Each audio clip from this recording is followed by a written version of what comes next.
temps de partager avec joie. Parlons de ça.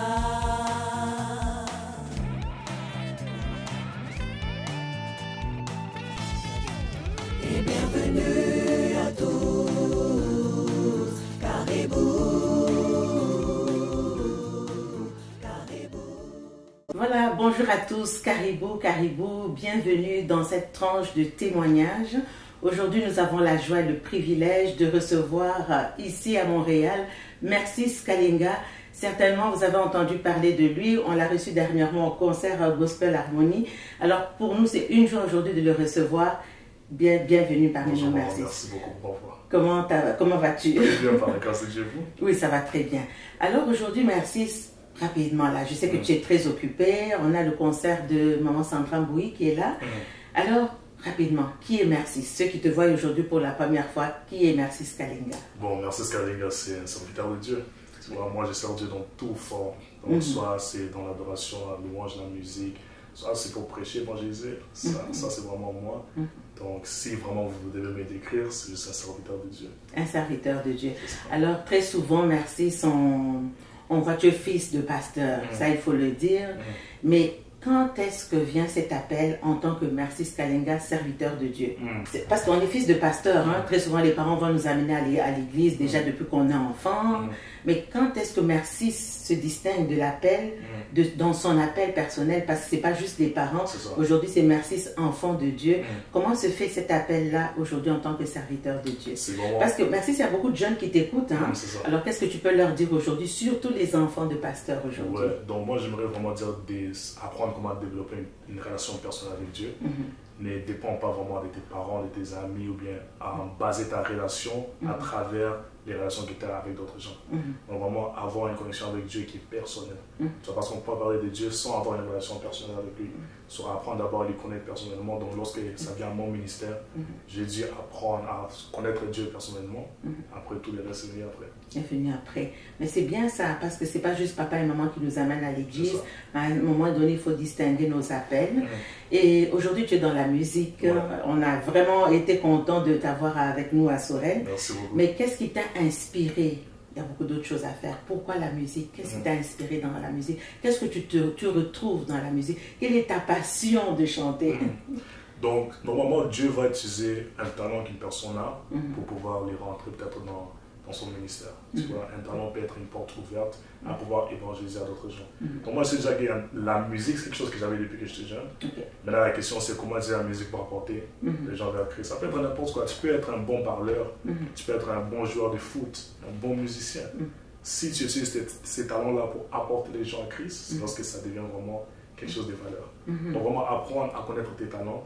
Et quand tu as parlé de la musique et tout, la musique vraiment c'est venu avec quelque chose que j'aimais beaucoup faire. Donc j'ai pris ça, et puisque j'aimais faire la musique, j'aimais aussi beaucoup Dieu. J'aime beaucoup Dieu. Donc je prends ça, je dis comment que je peux apporter les gens plus vers Christ. J'utilise cet art que Dieu m'a béni avec, et j'apporte les gens vers Christ. Et tu es jeune. Aujourd'hui, beaucoup de jeunes sont attirés, justement avec les dons et les talents dont tu parles tout à l'heure. Beaucoup de jeunes sont attirés dans le monde. Ils vont être flattés, ils vont être sollicités par des agents dans le monde et ils vont bifurquer. On voit beaucoup de jeunes justement qui bifurquent vers la musique mondaine. Je ne vais pas te poser la question de dire pourquoi ils sont allés vers la musique mondaine, mais je vais plutôt te demander comment ne pas tomber dans cette séduction. Dans la musique mondaine? Oui. Bon, vraiment connaître d'abord l'impact qu'il y a dans la musique. Tu vois, donc c'est vraiment un monde spirituel. Donc dans la musique, ça peut soit t'induire en erreur ou bien soit t'induire vers Christ. D'abord avoir cette conscience que la musique déjà, il y a un pouvoir qui peut vraiment affecter mon esprit. C'est d'abord avec la connaissance. Deuxième affaire, c'est vraiment avoir l'esprit en toi.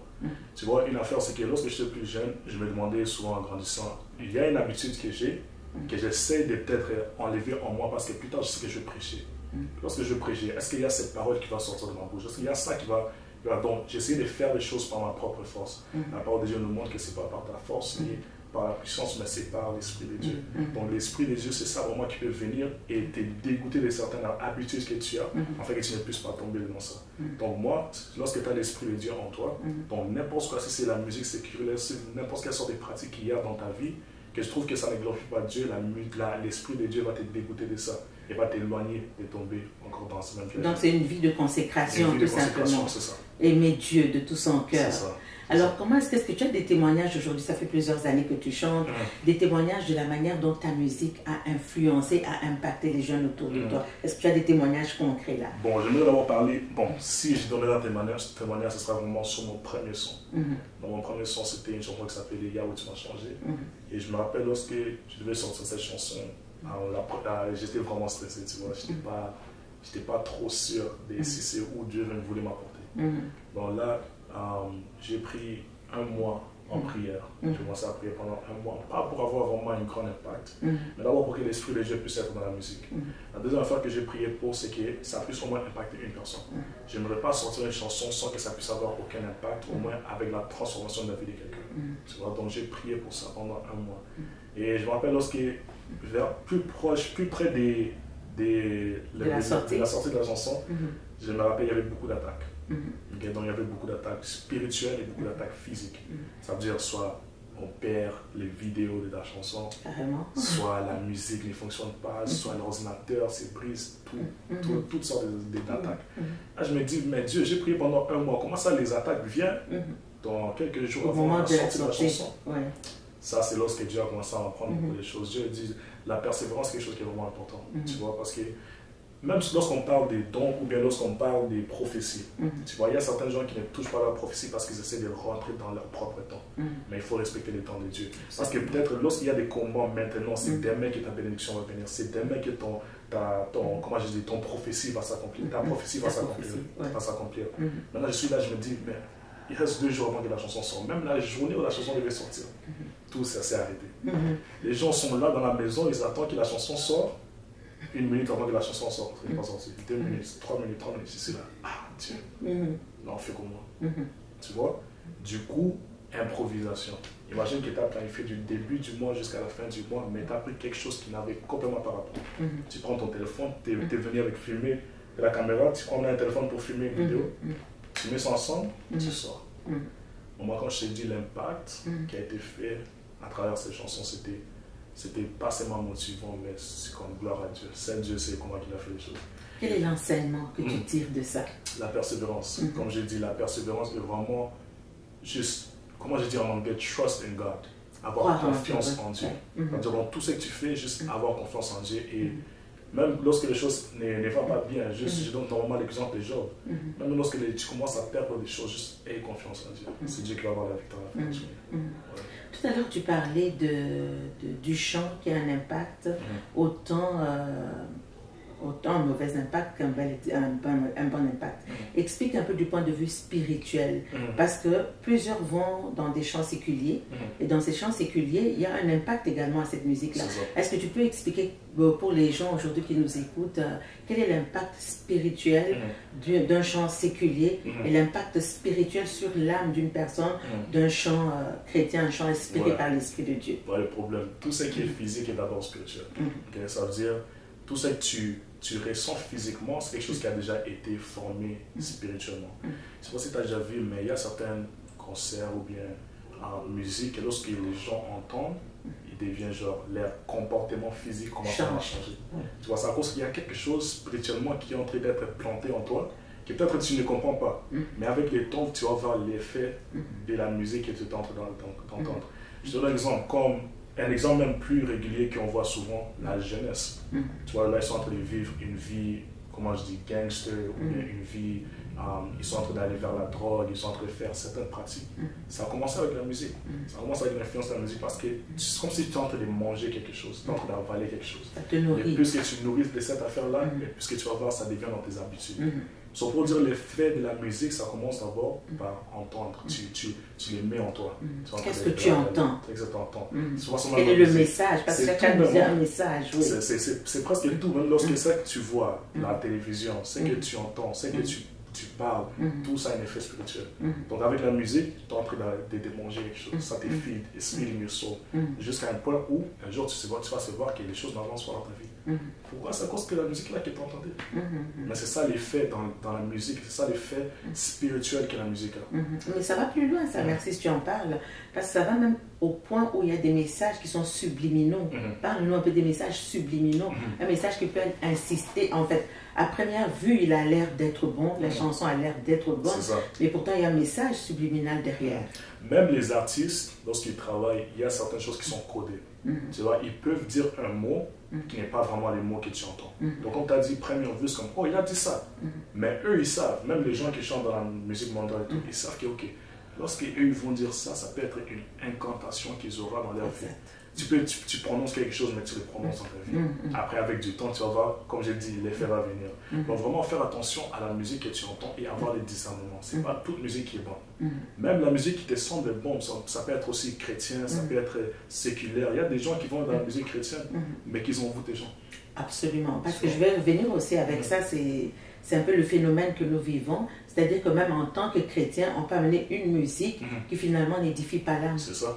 C'est ça. Avoir l'esprit, c'est vraiment important. Et souvent, j'ai dit, lorsque tu as l'esprit de Dieu, ça ne dérange pas. Les styles que tu fais, c'est vraiment l'esprit qui a l'impact. Tu peux dire tous les belles mots, tu vois, mais s'il n'y a pas l'esprit de Dieu dedans la musique, ça ne va pas avoir aucun effet. L'esprit de Dieu a un effet comment lorsque tu vois qu'il y a des miracles qui s'opèrent à travers quelque chose, soit tes mots, soit la danse, soit la musique, soit n'importe quoi, il y a l'esprit qui est en train d'opérer une délivrance, une transformation, une restauration. Tu vois, ça c'est l'effet de l'esprit de Dieu, lorsqu'elle est dans quelque chose. Mais lorsqu'il n'y a pas l'esprit, tu vas voir que tu vas faire quelque chose comme on veut. On parle de lorsque tu pries, mais il n'y a pas d'effet. Pourquoi? Parce qu'il n'y a pas l'esprit dedans. Donc même dans la musique, il faut avoir l'esprit, en fait, qu'elle puisse avoir d'impact. Alors, quels sont les défis que tu rencontres en tant que chanteur chrétien? Bon, les défis viennent... moi, j'ai vraiment appris à fermer mes oreilles. Tu vois, depuis même les commencements de mon ministère, j'ai appris à fermer mes oreilles parce que les gens veulent beaucoup parler. Et lorsque les gens parlent beaucoup, ils peuvent t'inspirer à faire certaines choses qui vont à l'encontre de ce que Dieu t'a inspiré de faire. Tu vois, exemple, la musique. Tu sors une chanson, une personne peut venir dire « Oh, merci, j'aime tes sons. Mais il faut faire ça. » Mais est-ce que c'est Dieu qui m'a dit de faire ça? Tu vois? Donc là, lorsque tu es en train de monter, dans les étapes et tout, tu vois qu'il y a beaucoup de tentations qui viennent lorsque ça vient à la musique. Si tu fais ça, merci, ta musique va aller plus haut. Okay? Mais est-ce que c'est ça que Dieu m'a dit de faire? Tu vois, apprendre à fermer tes oreilles et apprendre à écouter Dieu. Ça, c'est un combat que beaucoup d'artistes ont. Deuxième combat, vraiment, ça vient aussi lorsque les gens commencent à oublier Dieu et commencent à mettre eux plus en valeur. La chair. La chair, c'est ça. Donc, lorsque tu commences à oublier d'où Dieu t'a pris, et tu vois toute la gloire qui vient, tu vois, tous les gens sont en train de te reconnaître. Les gens vont te voir, ok, fais la musique. Ça arrive à un point où tu vas commencer à s'oublier. Tu vas commencer à oublier Dieu. Je m'excuse. Dieu, voilà. Si c'est mettre toi en première position, où est-ce que les gens vont aimer si je fais ça? Mais ce n'est pas toi que tu représentes Dieu. C'est est-ce que Dieu va avoir les plaisirs lorsque je vais faire ça? Tu vois? C'est ça vraiment la mentalité qu'il faut. Alors, à t'entendre comme ça, les jeunes qui nous écoutent vont dire « Mais merci, c'est un enfant fidèle, c'est un garçon, il n'a jamais rien fait de mal. » Est-ce qu'il t'est déjà arrivé dans ta vie, là, devant tous les jeunes, de passer à côté? Et puis, comment est-ce que Dieu t'a récupéré? Moi, je pense que j'ai sorti un témoignage un peu plus tôt. Je pense que c'était avec la consécration que j'ai eue de Dieu, ou bien, comment je pourrais dire, lorsque j'avais passé un moment dans ma vie, avant vraiment que je donne ma vie à Dieu, où j'étais un peu dans la confusion, tu vois. Mais je ne me suis pas maîtrisé seulement par moi-même, mais il y avait aussi certaines personnes que Dieu a mis de mon côté pour pouvoir m'aider avec certains combats que j'avais dans ma vie. Okay? Ça veut dire, peut-être tu vas tomber dans quelque chose, on te dit, tu ne peux pas faire ça parce que tu as un appel de Dieu qui est plus fort que toi. Tu vois? Maintenant, un conseil que je donne souvent aux gens, je dis, avant que tu tombes dans quelque chose, demande-toi la victoire revient à qui? Si je fais ça, est-ce que la victoire revient au diable ou bien la victoire retourne à Dieu? Tu vois? Et c'est comme ça que tu vois, c'est autodiscipliné à ne pas tomber. Donc, si tu parles de maintenant, là, présentement, je suis vraiment, comment je dis, discipliné, focus dans ce que je suis en train de faire, en fait que je ne puisse pas perdre. Parce que je sais ce que c'est de perdre l'esprit que Dieu te donne. Tu vois, et pour récupérer ça, ça prend un sacrifice. Donc là, ça prend vraiment, comment tu dis, ces combats, on parle de violents. Si tes mains t'empêchent de servir Dieu, coupe là. Si tes yeux t'empêchent de voir Dieu, enlève-le. Tu vois, il faut Et être surtout vraiment- aujourd'hui, en 2025, au plus que le temps passe, on a besoin de cette discipline, tu en parles, Cette hein, discipline, cette, c'est ça. cette vraiment autodiscipline. Et merci, je sais que tu es occupé, mais rapidement, avant de finir, aujourd'hui, un conseil que tu pourrais donner à un jeune. Tu parles d'autodiscipline, tu parles de consécration. Un conseil aujourd'hui à un jeune qui nous écoute. Un conseil que je donnerais, c'est vraiment mettre Dieu à la première position dans tout ce que tu fais. Tu vois, et non seulement rester statique, mais désirer à rentrer en profondeur avec Dieu. Tu vois, je pense qu'il y a un lac qu'on a surtout dans la jeunesse où on pense que lorsqu'on a cette première connexion avec Dieu, Un lac, c'est un manque. un manque, c'est ça. Un lac, je m'excuse, je disais un mot vraiment bleu. Mais lorsque tu as ces lacs-là, des connexions avec, pas des connexions, mais genre, tu as l'esprit de Dieu, mais tu veux rester statique, tu vois, tu ne veux pas avancer. Mais il faut, pour pouvoir connaître Dieu encore plus, il faut désirer la profondeur avec Dieu. Donc, trouver Dieu, c'est bien. Allez-y encore plus bas. Quel est le verset, le verset qui t'a marqué le plus dans la parole de Dieu? Jérémie 33:3, je le dis toujours, appelez-moi, je vous répondrai. Appelez-moi. Je vous révélerai les choses cachées. Alors Les choses qu'on n'a pas rapidement, encore vues. amen. Alors rapidement, une petite prière pour un jeune aujourd'hui. Et, Ça marche, ça marche. Père, merci mon Dieu pour ce moment que tu nous donnes aujourd'hui pour pouvoir parler de toi et rentrer dans ta présence encore. Père, j'ai prié pour chacun des gens qui vont visionner cette émission. Père, j'ai prié en fait que ton esprit puisse avoir une visitation dans leur vie, un changement et une transformation lorsqu'ils vont entendre ça. Que ta parole non seulement puisse pénétrer leur cœur, Père, qu'ils puissent avoir un cœur ouvert et disposé en fait de pouvoir recevoir ce qui vient de toi. Parce que ton esprit puisse shifter l'atmosphère de leur vie, shifter l'atmosphère de toute situation qui se retrouve dans, et que tu puisses avoir la victoire dans leur vie, Papa. Parce que ton nom soit glorifié et élevé au nom tout puissant et glorieux Sauveur Jésus-Christ. amen. Merci beaucoup. Merci. Ce sera d'autres occasions. Tu viendras nous édifier. En tout cas, merci beaucoup d'avoir été avec nous et à une très prochaine fois. Amen. Alors, à tous ceux qui nous ont écoutés aujourd'hui, restez connectés sur notre plateforme Cœur à Cœur et restez à l'affût pour d'autres émissions. Que Dieu vous bénisse et à très bientôt.